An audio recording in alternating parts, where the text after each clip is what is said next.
Well, James, we were both at the Etihad Stadium on Sunday for Man City's 1-0 draw with Chelsea. The game ended with Callum McFarlane in front of the visiting Chelsea fans having his name sung, having been pushed forward by Reece James. Obviously, it was a massive day for him, a massive opportunity as well to go head-to-head against Pep Guardiola. I mean, how do you think that he handled that, just the occasion and also the actual performance on the pitch? Yeah, I mean, I wrote it on the site as probably the greatest managerial mismatch in Premier League history.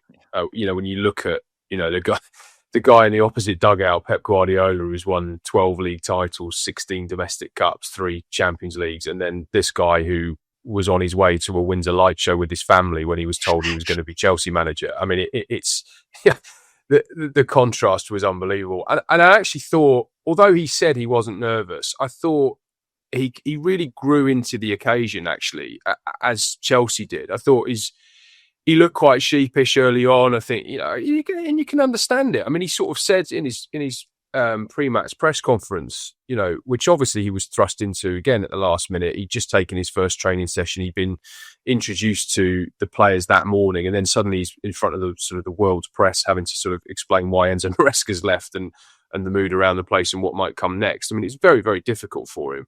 But he handled it well, and he really grew into the occasion. I mean, Chelsea in the first half were very deep. He explained this all afterwards, actually, I thought, with some real kind of quite interesting tactical insight that, City basically set up in a way that he didn't expect. They were pinned back, and he made changes at half-time. He brought Esteval off and Andre Santos on. He switched the fullbacks. He pushed Enzo Fernandez into a number 10 position. And all of that made Chelsea more competitive. And then, of course, because Malagusto was playing on the right and Enzo Fernandez was playing as a 10, well, how does the equaliser come about? Gusto crosses from the right and Enzo Fernandez gets on the end of it. And you sort of think, well, that, if that had been a Guardiola or a Klopp or an Arteta, let's say, then we probably would be sat here going, well, that's the mark of a top manager, that kind of ability to change the game and in-game management and those sort of substitutions. And ironically, were a criticism of Maresca, and whether those substitutions were dictated overtly by the medical department, that was a real reason why the relationship between Maresca and Chelsea broke down. So I think for that to be a positive is only a credit to McFarlane. You could tell that, as you said there, Reece James was the one that sort of pushed him forward. He didn't really want to be the centre of attention. He'd been put in this situation, and he tried to be a steady, safe pair of hands that also was able to impact the team in a positive way. And I think he only comes out of this with a lot of credit. And I think probably, if anything, although it does look like Liam Rosenior, he's going to be named imminently, that actually, if he did take the job on Wednesday, it wouldn't be the worst thing in the world. Whereas it felt as though on Friday, it was like, this guy is just so out of his depth. How is he going to handle it? Well, he came through it very, very well. Let's just talk about sort of what's going to happen going forward then, because, and obviously I was sat in that news conference with you on Sunday with Callum McFarlane, and he obviously didn't really know too much about what the timeline was going to hold for him. He was sort of suggesting that, he was just waiting to be told essentially, and might be told the minute that he left the chair in the news conference. So, what have these last kind of few days been like around Chelsea, and what do we expect sort of going forward ahead of that game against Fulham on Wednesday? Well, there's a political issue in play here, and that is fundamentally that Blueco are hiring a coach from one of their Blueco teams to another Blueco team, and that is creating a problem because Strasbourg don't want to feel as though they are a feeder club, and if they just have their manager sort of plucked and taken, and they're left to sort of deal with the consequences, then it does very much kind of look like the ownership is only really bothered about Chelsea and is not that concerned about them. So my understanding of this has been that the timing has been dictated to some extent, or to a great extent, in fact, by making sure that Strasbourg have got a succession plan lined up, rather than just saying, right, Liam Rosenior is the new Chelsea manager. Strasbourg that'll come later. So I think what's been happening, Liam Rosenior has been speaking publicly about Chelsea, and I think he said after the 0-0 game on Saturday at Nice, he said, I haven't spoken to anyone at Chelsea. Now that's strictly true, I don't know, but I think what they're trying to do is keep up appearances to say, look, we're going to do this properly. He flew into London on Sunday.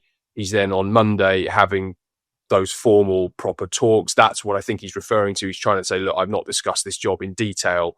I'm coming to London to do that. That's what took place on Monday. And then the expectation would be that he would take the job from there. But in that process, at the same time, Strasbourg are kind of saying, right, well, who's going to be our manager? Gary O'Neill has emerged as a potential candidate there. I was told on Sunday that there were 3 potential candidates, of which he is one. So they'll need to progress that situation and then try and make this as smooth as possible for everyone, albeit they want to get Liam Rosenior in to manage the team against Fulham in midweek. So that's the sort of timeline for it all, and that's the kind of a little bit of tension and going on behind the scenes, and just doing the window dressing and making sure everything looks as good as it should do for both clubs, and not just that Strasbourg are kind of an afterthought. We talked a little bit on the pod last week about Rosenior possibly coming in to replace Maresca. Obviously, at that time, it was still quite fresh, and there hadn't been a lot of time for sort of Chelsea fans to digest that news.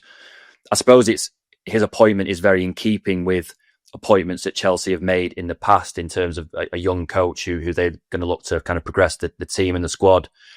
But just in your kind of conversations with Chelsea fans and people around Chelsea since it became pretty clear that Rosenior is going to get that job, what is the feeling among the fans about his appointment? Are they excited about it? Are they nervous about it? I mean, obviously in the past we would be looking at Chelsea hiring Conte, Mourinho and Ancelotti, and Rosenior, as good as a coach as he probably is, he's not that. How are they feeling about his appointment?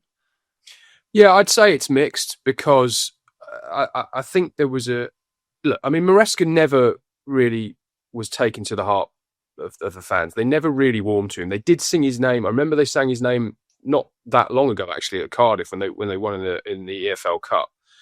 But they very rarely sung his name, and even though he had that success, and you know, I think when the dust settles on all of this, you look at that 18 months that he was there, he got them back in the Champions League, he won the Conference League, and he won the Club World Cup. And you can say the Conference League, what is it really in terms of the strength of depth in that competition? You can say the same about the Club World Cup in terms of, you know, the criticism that tournament receives. But you can only win what's in front of you, and he did that. And there were signs even this season that the team was progressing, and you know, they beat Barcelona. I was there that night. They were fantastic. They then played exceptionally well with 10 men for almost an hour against Arsenal. And I've been at almost all of Arsenal's games, and Chelsea pushed them harder than just about anyone else with a man less. So, you know, there was a lot to like, but the fans never really warmed to him. And I think there's a good number of them that will be relieved that he's gone and will be just happy that there's change. But with all respect to Liam Rosenior, you don't get a sense of, wow, Liam Rosenior's coming. You know, like we've landed ourselves a real coup here. I think there's also a little bit of, I wouldn't call it discontent, but there's a bit of an undercurrent of tension between the fans and the current ownership. I remember saying to you on Sunday, you know, once in each half, wasn't the whole stand by any stretch, but clear as day, they were singing Roman Abramovich's name.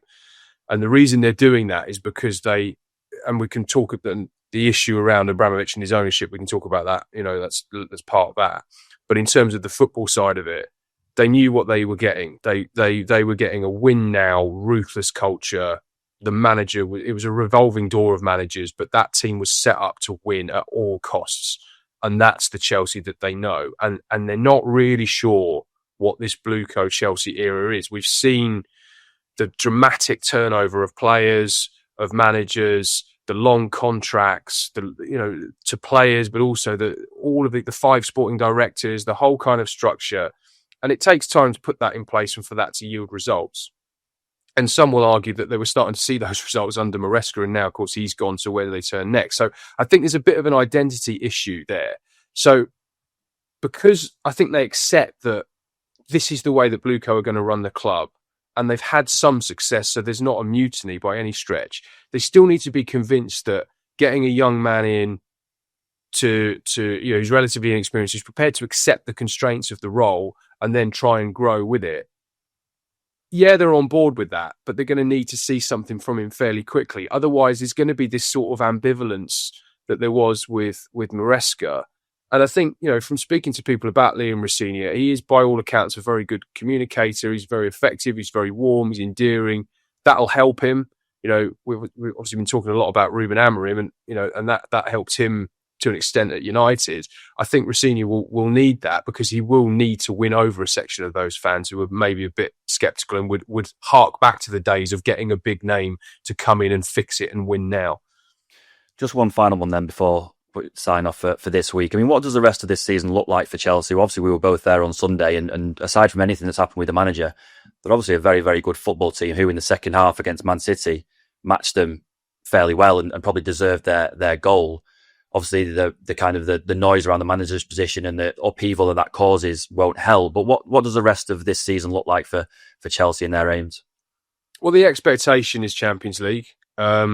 Whoever comes in, Rosenior, he will be told, Champions League qualification is the aim. I don't expect them to be incredibly busy in January. I mean, they tend to say that, and then suddenly 3 players walk through the door, so you can never really be sure of that. But the conversations that I've had with some senior figures at the club have all been pointing towards the summer rather than doing anything major in January, unless an opportunity that they don't anticipate arises. The squad is obviously most of them, almost all of them, are tied down on long-term contracts. So that side of it is fairly settled, and they feel they've got a young group that can kick on, and they'll take the positives of the Maresca era, which, as I say, were in evidence as recently as probably 6 weeks ago, and feel that they've got a group that can get them into the top 4. And I think that will be the aim for this season. If they can add a trophy to it, great.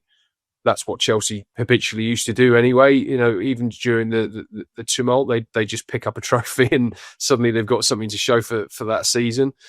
And then they'll go on from there. I mean, next season they'll be expected to mount a title challenge. That was the aim. Maresca originally was going to be reviewed at the end of his 2 years, which would have been this summer. And that was, I think, going to be the sort of switching gears, was that we're no longer sort of talking about Champions League qualification. We're now talking about a settled squad that's young, that's developed, that's had a couple of years together, that will now go and try and challenge and win the title. That will be the expectation on Rosenior this season, next season. This season will be setting themselves up for that with Champions League football.